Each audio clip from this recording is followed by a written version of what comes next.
I want to know who said these things. How do you come to a place where some of the least impressive and most useless people who have no actual skills become billionaires? Zoran?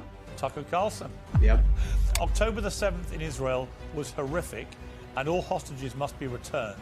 But so is the genocide. I assume it's a Democrat that said that. Could it be Zoran?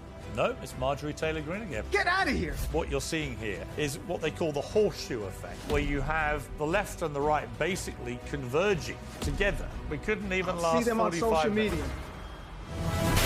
Riley, the only reason that anybody knows who you are is because of culture war and gender politics. I think there are few things more sinister than for someone to suggest that we stop talking about children who are getting healthy body parts cut off of their body. That's literally not what I said, Riley, and that's what you do. You twist other people's words so that you can make money on the internet. To me, you're embarrassing yourself. We'll let the American people decide who embarrasses themselves.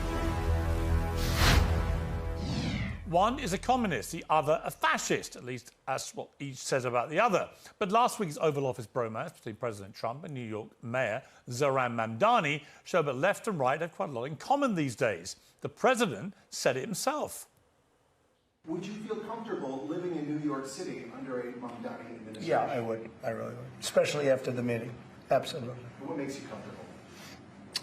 We agree on a lot more than I would have thought.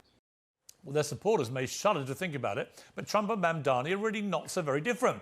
Both men defied the establishment and defied the odds with a populist election campaign turbocharged by social media, which promised to swing a wrecking ball into the failing status quo. Both men said their opponents were boring, failing and corrupt. Both men argued that the economy has left working-class Americans behind. Both men seem exceedingly relaxed about national debt and the idea that big government intervention is necessary to get what they want. As for the name-calling, well, it's all just part of the game. Are you affirming that you think President Trump is a fascist? I've spoken about... That's okay. You can just say yes. Okay. All right. Okay. It's easier. It's easier than explaining it. I don't mind. Well, Trump and Mamdani do, of course, propose very different treatments for the problems they've diagnosed, but the big picture point remains the same. All of the experts, all of the pundits and all of the pollsters will always argue that both sides need to move to the centre.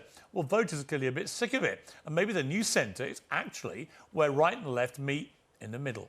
Well, joining me to discuss all this is Riley Gaines, host of Gaines for Girls on Outkick, Dean Obeidallah, the host of the Dean Obeidallah Show on SiriusXM, Mike Nellis, host of Endless Urgency, and former senior advisor to Kamala Harris, and Jack Posobiec, the senior editor at Human Events, who was actually in the room when that was all going down. Let me go to Riley. Riley, welcome back to Uncensored, first of all. Great to see you.